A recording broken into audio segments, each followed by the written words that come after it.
One. Hello, everyone. And if you recognize, oh, wait a second. Welcome to the Ladies Tale podcast. I was about to say wakey welcome, but wakey welcome. There you go. It just works out great that way. And that's the hair flip is back. What? I just love it. I feel so pretty. Anyway, I'm sorry. I'm Winona, and I'm not even in the correct studio today. Can you tell the picture above me? Yeah, I was like, I don't feel like it. The whole studio, you gotta put up, like, gotta make sure the lighting is right, and I was just like, I don't feel like it. I'm gonna just do with the makeshift one. I love our guest though. I did my best in the makeshift one for our guest because she's like awesome, and I think that's enough about me. I cannot believe narcissist me, who is still playing with her hair, is saying I feel that's enough about me. But you gotta admit, this blonde is awesome. Okay, I'm done talking about me and falling in love with my own face. We wrote books, and when I say we, I do not mean that I have two personalities living in this body. I do not mean that at all. I mean that normally to this side, there's a person named Jade, but she's not here, but she's also my co-author. So we, meaning me and missing Jade, wrote books. So we occasionally have something intelligent to say, or maybe it's just that Jade has intelligent things to say. I have to think about that. Not right now. Too many things on my mind as it is. I have to remember the titles of my own books. So we have And I Thought Divorce Was That, And I Thought Being Grown Up Was Easy, If Only I Were Me, A Memoir in Verse, Widow's Web, Widow's Debt, and Foreign Coffee. And if you're counting along with me, that is 1, 2, 3, 4, 5, 6 books. And you can get those 6 books wherever audiobooks are found. Now, if you've been listening to the show for a while, you know this is where we do the math part, because we say 6 plus 11. And that's where I start. The sign language part equals 17 books. But where can you find the other 17 books? On www.andithoughtLadies.com. And you know what time it is because Jade ain't here. So I got to do it like a car salesman. It's www.andithoughtLadies.com. Yes, I love it. Every time I do it, I love it. But you're not here to hear about me. Hold on one more moment. Hair flip. There we go. Now you're not here to hear about me. You're here to hear about our wonderful guests. Wonderful guests, would you like to introduce yourself? Well, good morning. I am Rhayne Thomas, and I know you said 3 things about me that people don't know, but they probably know this. 1, I am actually a blues vocalist by trade. That's what I've done for like 100 years. 2, I have been a voluntary spokesperson and fundraiser for cancer and breast cancer since 1976. Yes, I said I'm 100. And I am the owner of Prunes Are Sexy and Prunes Making You Run. It's a good way to get exercise. Absolutely, that's what it's for. It's wellness, exactly. Total wellness. Exactly. It's a detox with a bit of exercise in it. Depending on how many you eat, a lot of exercise, and depending on where you are. I have to say, when I read about Prunes Are Sexy, I thought about when I was younger, and I didn't know what a prune was, and I was real young, and I was like, oh my goodness, these things are so good. They're like figs, but awesome, and they're cute, and I just kept eating them. I ate the box. Mm-hmm. Oh, did I go for a run? It was a lovely marathon. It wasn't even that much of a house, but it was a lovely marathon. I can't even believe you had to run anywhere, because eating a box of prunes, you don't even really get from the bathroom to go anywhere else. I had to run. I was trying to hold some in so I could watch my cartoons. Yeah, no, you should have just taken the television in the bathroom with you, because it can be quite the engagement. Mm-hmm. Woo, you eat a box of prunes and you write down on your schedule Prune Day. Like we did, we're old school, you know, it's like Saturday night, that was the night they gave you prunes or whatever to clean out your system. So Sunday after church, you know the drill. You could definitely eat. Yeah, for sure. Oh yeah. You had room. Yeah. Okay, so you are a musician, and you said by trade you do blues and folk. So you're trained in blues folks music? I am trained. I am actually, well, you know, growing up in a Southern family, even though I'm a New York City girl, you grow up in church. No matter what you do, Monday through Saturday, you go to church on Sunday. And gospel to me as a kid and the blues were the same. My dad used to take me to like these blues places. I'm talking about like juke joints when kids could no longer go now if they even existed, but they had a jukebox with maybe 10, 12 songs. And as a kid, and I'm talking about like 2, 3 years old, I learned the blues and then on Sunday gospel. So they just kind of transitioned. And over the years, I ended up at Music and Art High School, the Fame School. And so I'm a classically trained musician as well. Okay, I'm loving the fact that you added classically trained. Yeah. Yeah. So you said you were trained in blues. What do you actually sing? Is it the same thing? I was not trained in blues. That's just street singing, like singing people's woes and bitterness. You know, first I caught my husband doing something, and then I shot the dog, and then I went to the neighbor. You know, I grew up singing that, so it was very raw and gritty. But by the time I got into like junior high school, one of my teachers, who was actually my music teacher, she was like, we should have you classically trained and you should audition to get into music and art.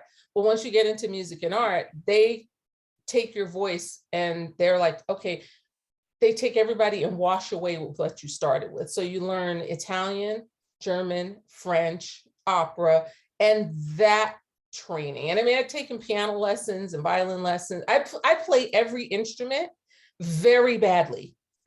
Oh my God, so do I. Piano, violin, guitar, drums, all of it badly. Terrible. The six, I mean, horribly. So thank goodness I can sing, because the rest of it, I'm telling you, it's ear bleeding. So that's how it came to like the classical part of it. And it gave me flexibility to perform and tour with different types of genres. Okay, you said tour, so you know I'm coming back to that because I miss touring days. So I'm gonna live vicariously for you. But before I do this, I'm jealous that you still have soul and you can still do blues. Because like, I'm jealous too, because those are my roots, but you know, you have to clean it up over the years, and it's not as gritty as it was originally, but it's okay, because you know, the blues is like kind of a dying art, and then somebody comes along and resuscitates it. But I don't think they know the grit. Like I still put on, I have my original record player, I still put on the record and I sing the skips in the record so that I can still connect on a blues level, because that's what the blues is. You have nothing. You know, the world is standing on your shoulders, you're laying down on the ground, you don't know what you're going to do. And that's where you sing the blues. So thank you for saying I still have soul. That's actually a huge compliment. Oh no, I understand, because I went into vocal training and I wanted to come out with soul, because I naturally have a more operatic voice. And so immediately they just were like, here, you're learning Italian. Mm-hmm. And yeah. So that's what I came away with. And then I was like, that is it. I'm taking a stand. I'm singing a soul song. And it came out sounding so cute. I sang it to my daddy, who loves the blues, and he was like, what is this mess? We're gonna have to call your daddy and do like a real blues song, because I am like a real Etta James kind of girl. That's what I'm saying. No, that's actually what I was trying to sing, was an Etta James song, and it was like this older song, but I couldn't sing Etta James version, so we had to sing this version from 1910. So I was trying to sing that, and yeah, my teacher was like, "This is just sad. Like, you really shouldn't try." So I applaud you for being able to keep that soul. Thank you. I'm jealous. I'm so jealous. Trust me, don't be. I want it. When people, it's funny because people say, well, what do you sing? And I'm like, I'm a blues singer. And they're like, oh, like Gladys Knight? I'm like, no. They're like, oh, like Sunday name. I'm like, you know, B.B. King, Etta James. Lena Horne. Etta James has this huge catalog. The only song people know is At Last. Oh, she does. It's huge and it's really nice. Yeah, but you know, there are other things I sing by her. And people are like, oh, who did that song? I'm like, Etta James. Oh, she has more than one song. I'm like, oh, okay. Yeah. Yeah, she does. And there are a lot of really gritty, nice ones. And she remade some songs that are just pulls out your soul. You're like, you gotta get in there, even if you Right. can't sing. You just like, and then that last note, I gotta get in there, Eddie. I Right. gotta share it. I gotta share Right. it. I'm sorry, this is not what we're supposed to be talking about. Oh, okay. But I do want to talk about. You said you went on tour. Where have you gone on tour, and what did you sing, and what did you do? Well, I've been touring, I guess, for like 50 years. So I've toured with everyone from Creedence Clearwater and Hugh Masekela. I've done some backup stuff for some rappers over the years. And I do people send me out to do the national anthem, especially for teams. So a lot of that people kind of spread me around for professional national anthem, which to me is very weird, but I've been doing that since I was like 10. And sometimes I end up in places. One time they hired me to do something and I got there to perform, got on stage. I was with Kool and the Gang. And I'm like, oh, that's who this is. So lots of people over the years, lots of commercials, films, movies, things of that nature. So I just keep my hat in the ring. I stay professional. I'm never late because I like for people to use me over and over again. And that's worked out. I mean, everywhere. Great. Now, from your form, because I was at Connie Fife's thing and I heard you speak, and that's why I was like, gotta reach out. Love some Connie. Connie is awesome. She's always got something new going on. Like, yeah, love her. She is like she's a hustler, baby. I mean, that's Connie. And I always tell her that. And she's like, you too. I said, I know, that's why we connect, you know? Yeah, no, she's always doing something new and moving forward and moving her clients forward. And that's amazing about Connie. But I thought I heard you say something about acting. Was my hearing wrong that day? No, I've done a lot of that. That came as a default of singing. You know, people hear you sing and sometimes they have me do like jingles for commercials, but it started when Spike Lee's cast actually called me years ago to be in More Better Blues. And yeah, so was in that. And then after that, lots of other things and people just kind of plugging me and stuff and calling me and stuff into getting all of these films. And just some of them are short films. I did Loving Martin a couple of years ago, and it received a lot of awards from the director and the writer. It was passionate. It's 21 minutes about someone who lost someone tragically, and their best friend was just me, who also lost her partner to breast cancer, getting back and inspiring you to live. And there are just lots of things going on. There's lots of stuff in motion. I think it was in December and they released in January. I was in Ellen's new show. So they called me to go out to LA and do that. And that was super fun. She has a generational show. And that was awesome. So, you know, I stay open to possibilities. I think that's the best thing to do. Whenever opportunity knocks, just open the door. You can almoys kick it out again, but you know, just see what it wants. Right. Right. Absolutely. I don't know.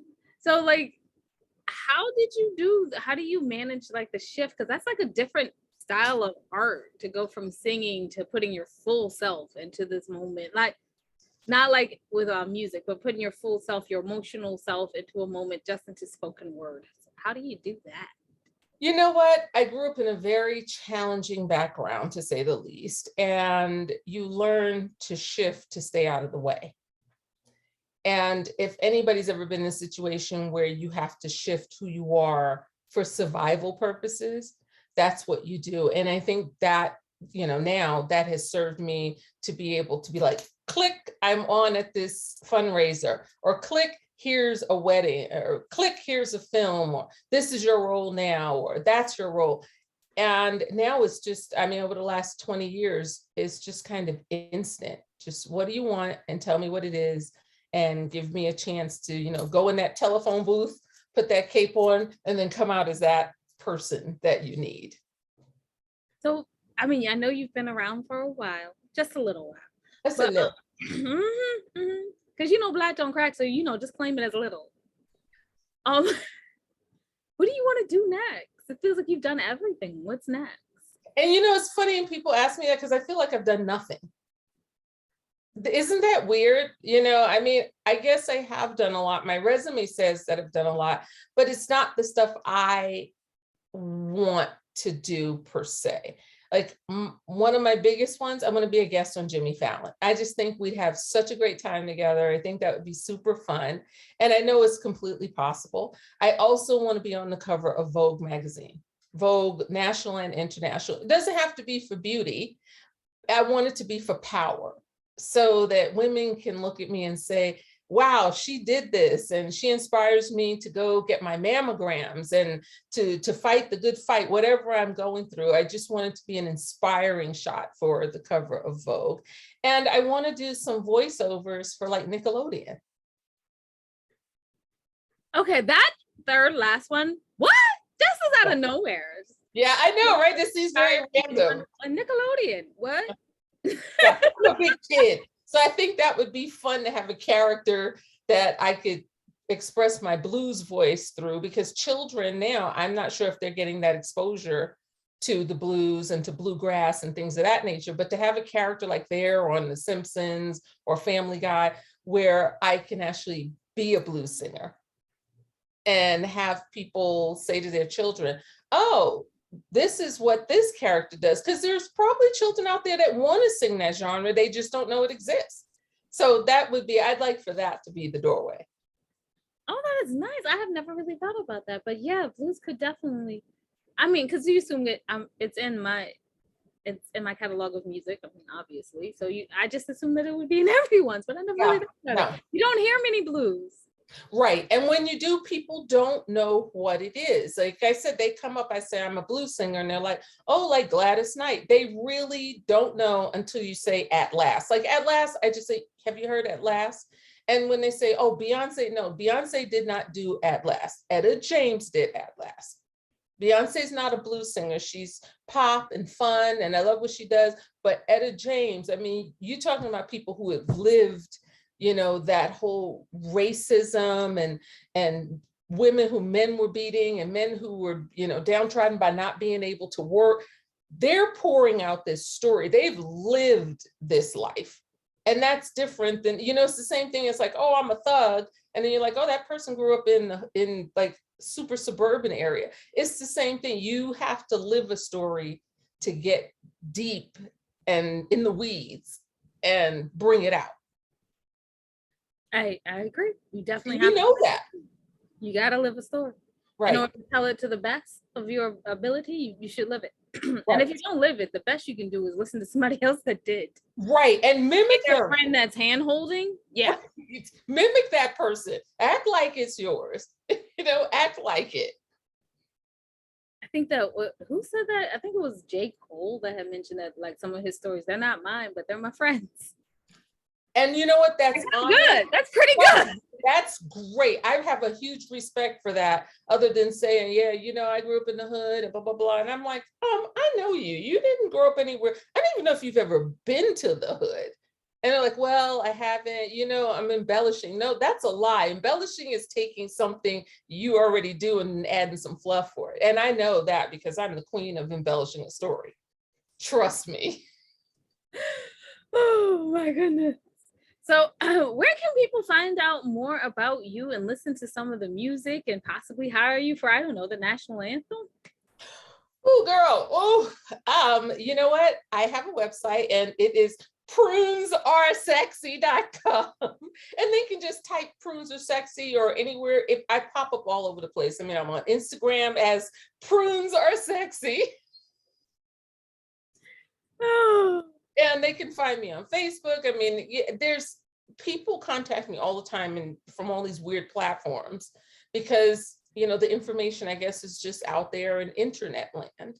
And I'm sure they'll see it here with you because, you know, I'm old school. I'm still I'm waiting for the rotary phone to come back. Let's just put it out there. You know, I just want to put my nickel in the phone and be like, that. Exactly. I saw that yesterday. That is so funny because my birthday is coming up, and I said to my husband, I said, isn't this great? He's like, that looks so authentic. He's like, you want that? I said, we are definitely kindred spirits. I was sad though, because I was hoping it was an actual rotary, like that you could be with on the I had an app where you could do that. on your phone. It comes up, it looks just like that, and you dial. But I don't remember anybody's number, so it became an inconvenience because it doesn't let you dial the regular way. You can't pull up the person's number. Like you do now, you can put in the you have to physically, you'll hear the like click, da, da, da, da, da, da, da, da, da, but I'd have to like look at the number to call. I'm like, okay, this is too much work. Well, I was just saying, like, I always think about that, like, one of our babies, my babysitter was like 90 some years old, so she had a rotary phone. And, I'm always like, well, we have to, we'll have to know 911, and I always wondered how long was it going to take to get to the 9 by the time you're dead. Oh, if you had to call immediately. And I mean, I still have the rotary phone and it works because I've called my own number since I know that one, but that doesn't really help me. I don't even know if 911 actually connects on a rotary phone anymore. I mean, I'm sure it does, but I'm not going to call 911 to find out and then they'll be calling me back. Like, I'm calling just to test my rotary phone. And they're like, okay. Wellness check. I was going to say something. I'm going to say it after the recording is over, but I have to, don't let me forget that I have a joke about the rotary phone. Okay. Yeah, we don't want to insult any rotary phone users out there, including me, right? Or the fake ones, the faux rotary phone users like me. Oh my goodness. I saw one the other day and I almost bought it just for the sake of, and I was like, what are you going to use it for? I turned mine into a planter. Ooh. Mm-hmm. I just couldn't part with it. The olive green one, I got it as a birthday gift a couple of years ago from a friend. She's like, I saw this and thought of you. And I turned into a planter. They only really like came in olive green or black. Right. That's right. It. Yeah. And they had this flesh colored one. They did. I loved that one, but you never saw it unless someone was rich. They had some money, then you saw it, but. Or in a business, because when I worked, they had that beige phone at the business. So I always thought that was like just business. I don't remember seeing it in anyone's house. Oh no. I had this friend and she had like 6 of them because she just was obsessed with the past. You don't have to say your friend, you could use my name if you need to. It's okay. But you already said yours was green, so I can't say you had a beige one too. That one. Because she had the beige one. Oh, but my favorite one, it has the ivory handle. Yeah, that's old school for sure. That very old school. I love that thing. And I always feel like this is good. Like you should have this one in the hallway in case someone breaks in and crack them in the head. I'm sure for that because I've seen, growing up when I go down to Appomattox, Virginia, and one of my aunts, she was my great aunt. She had the one where you pick this part up and put that to your ear and you speak into it.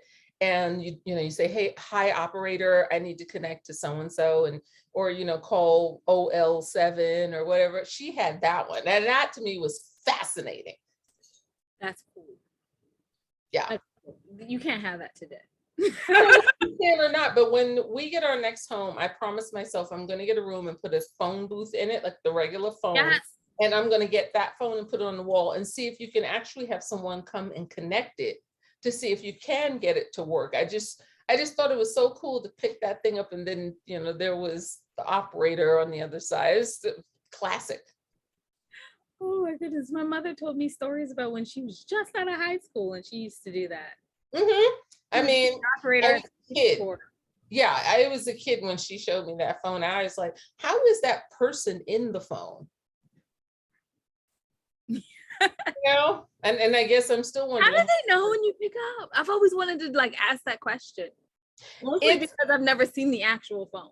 I can tell you because even the regular phone, when you picked up, the operator was on the other end. It wasn't just like a dial tone. That came when I was probably 5 or 6. But we, in school, they had trips and we went to the phone company to show how they plugged in. And when you picked up, a light came on. That's how they know that you've just picked up and they connect. Because I was wondering the same thing, but they did the whole tour. I was probably like in kindergarten or 1st grade. And they showed us how it worked. I was like, man, this is amazing. You have to be really organized to keep up with this switchboard. Okay, see, that's not fair. You got to go to the switchboard and learn the beginning of life skills. And we got to learn how to turn butter.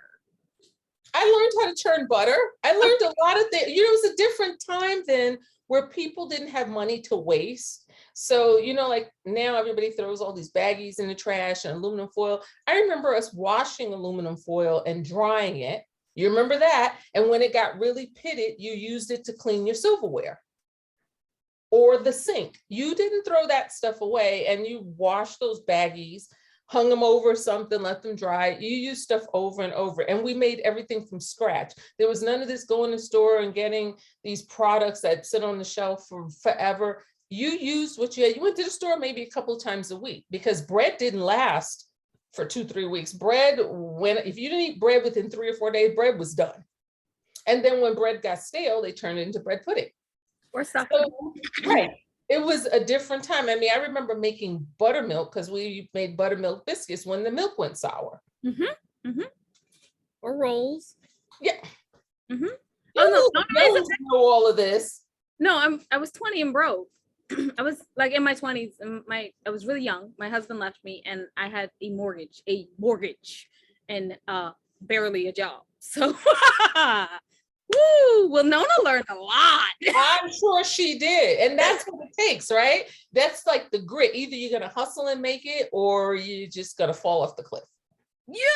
Yeah. So I know exactly what you're talking about, and honestly, we talk about it a lot because Jade moved in with me like not long after my ex-husband, when he left.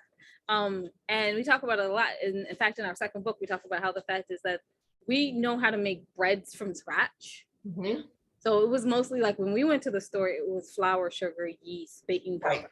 Right. Then those breads were also how like we could trade it to get our hair done, because people couldn't make it from scratch. You could specialize it, and we actually cooked from scratch. So when instead of people going, oh, I went and I picked up, you know, this in a box and I put it in the microwave. Well, we had to pick up chicken and beef it, you know, right. And a couple of vegetables, and we had to be selective, and that had to take you through like most of the month.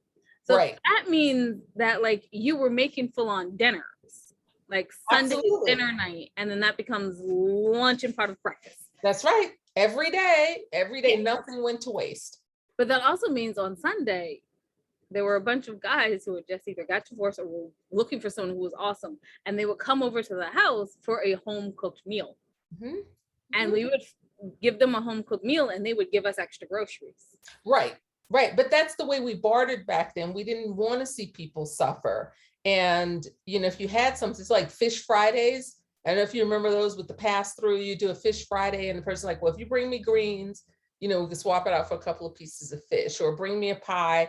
And I mean, people don't do that now, one, because nobody cooks, and two, because everybody's like, oh, I have peanut allergy and a gluten allergy, and I'll sue you if your biscuit makes me sick. So it's like, that's actually a really, it saddens me that that's lost, because that's how you bless each other. I mean, like, you're blessing me today with this interview, but I'm learning so much from you, because, you know, I've lost hope that anybody under my age knows the art of cooking anything. Oh, you know, they do.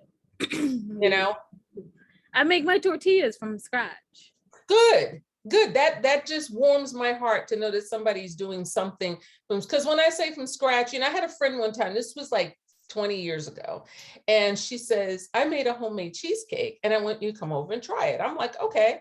And so, I mean, when I say I make a homemade cheesecake, it takes me 4 days, because cheesecake has a prep that I learned as a kid. Like the cream cheese has to be at a certain temperature, and it had to be in a spring pan, and then you put it in a cast iron pan, and you had to leave the oven open. It was like this whole 4-day process. And so I go over there, and she's showing me, and I'm like, I looked at it, I said, okay, first of all, I know this is not from scratch. She's like, yes, it is. I said, no, it isn't. And I said, how did you make this? And she shows me like Cool Whip and cream. I said, first of all, you assembled a cheesecake. This is not from scratch. Like putting Cool Whip and cream cheese in a ready-made crust. My crusts are out of Pyrex. So, you know, right. You know, I've got the rolling pin. And she had never had that. Okay, now I don't do the rolling pin. So I do. Okay, there go my daddy walking in the kitchen talking about that's not scratch. Hello, daddy who likes the blues. Hey, I made it from cream cheese and everything. Yeah. I did the whole thing. So yeah, he taught me how to make it. You know, graham cracker, crusted up and everything. And You want me to cutting in the butter? yeah, Yep. no, I did it all. Me too. Cutting in the lard. Recorded for my show, just in case. No, Heads up. I'm sorry, but look, you're talking about my favorite thing. I couldn't wait. They say cheese. I said no. I had to have it made, homemade, not made. Right. Please understand, if your friend had invited him over and said she made a homemade cheesecake, he'd have picked it up and be like, "This is way too light. This ain't homemade." I didn't even pick it up. I just looked at it. I said, "You have assembled a cheesecake." That is not. She's like, "Rhayne, you're so picky." Yeah, I'm picky because I know the art of making something from nothing and doing it with pride, not whipping a bunch of stuff together that's not even stuff. And I showed her the recipe. She's like, "Oh my goodness, I've never had that." So when I made mine and showed, she's like, "Yeah, that's a whole different thing than what she was taught." You know, but if you don't know. Like I make cheesecake now. I make the cheesecake filling by memory, and it does not take me 4 days. I make it by like memory in like 20 minutes. But like, so I make pumpkin cheesecake muffins because I get a pumpkin and then I make pumpkin breads, muffins and soups and and then that goes into the deep freezer because that's the year. Right. Right. Just like my freezer downstairs. I don't have a ton of stuff, but I have like fruits and vegetables because you can throw it in a smoothie. You could throw it in some bread. If you have some butter that looks like it might be getting rank, you can kind of whip that up. And people don't understand that's a survival skill. It is. Oh, homemade Alfredo was insanely good. Homemade everything was insanely good. Anything you had left that looked like it might have been going bad in the vegetable, that went in the chicken stock. Yup. Or the beef soup. That's what it went in. I mean, people laugh because I still like pig feet and chitlins. I'm like, that's the stuff that kept me surviving. I will eat from the rooter to the tutor of the pig. That's all survival. Oh, he over here saying amen. He ain't getting no pigs. Lord have mercy. We done gone way off topic, but it's okay because your dad's a blues lover, so that's okay. Oh my goodness. And then what was the other thing so I'm gonna tell you one thing that we did during COVID, which is funny because a lot of our friends called us and they were like, "We need to learn how to make food." Yes. I got calls like that. How do I make XYZ? Now I learned like sushi and stuff like that. I learned like sushi and Vietnamese noodles and pupusas. I learned that kind of stuff, like Korean stuff. Jade already knows how to make a bunch of Indian food. So, because I miss my ethnic food. Is that I miss my different nation food, but like regular American food, well, I got that. Yeah. I mean, that could be anywhere, but I too, being from New York City, I really miss the culture of food. Right? Oh, yeah. So I'm from Brooklyn. Yep. And I'm from the Bronx. Oh, go. No, we're stopping this interview before we have this conversation. 170th Street, where I went to church on the 170th Street. In the Bronx. In the Bronx. I was almost up near Mount Vernon. I was on like 219th Street and White Plains Road, where Golden Crust started their Jamaican patty business. Really? Yeah. I'm going in my room now. I mean, we got it going on here. This is the most unprofessional interview I've ever done. You know what? I turn them unprofessional. I have to say, I've been to a lot of interviews with people like, this isn't what we're supposed to talk about. I'm like, oh, who cares? This is the second most one. Because, I mean, if you guys are, I'm going to go ahead and advertise for myself right here. If you guys want to see the worst one I've ever done, Bailey Patrick. Look up Bailey Patrick's interview. And at the beginning, you're going to be like, good God, no child knows. So anyway, tell us again where we can find you so I can wrap this up and then we can actually talk if you have time. Prunes, just poke in Prunes Are Sexy. It's all spelled out PruneSaresexy. I'm on Instagram or on Twitter. If you can't remember how my name is spelled or what my name was, just put in Prunes Are Sexy. I own Prunes Are Sexy holiday, which is actually my birthday. You'll see it on your calendar. Yeah, it's June 15th. So anybody who does any kind of prune anything on that day and they call it in, we donate, and they donate anywhere from 5 to 25% to small shoestring breast cancer survivors, their families, or organizations. So thank you so much for being here today. I'm going to go ahead and wrap it up for us over here, and us meaning me and the missing Jade. Your dad. Right, and my co-host today, Dad. So Thank you. So just in case anyone remember, I said I was in the makeshift studio. Now you know the makeshift studio is in my home. Not the real studio. Anyway, you can find out everything that you ladies are doing at www.andithoughtLadies.com. And when you go to that page, go down to the middle of the page and you can see the charities that we proudly support. This is a difficult time. We ask that you please help them out as well. As everybody gets on their feet, these charities need help also. We thank you in advance for that. And remember that wisdom is all around you if you're open to finding it and accepting it. So peace and love, you guys, from Winona and the missing Jade. Oh yeah, thanks for listening.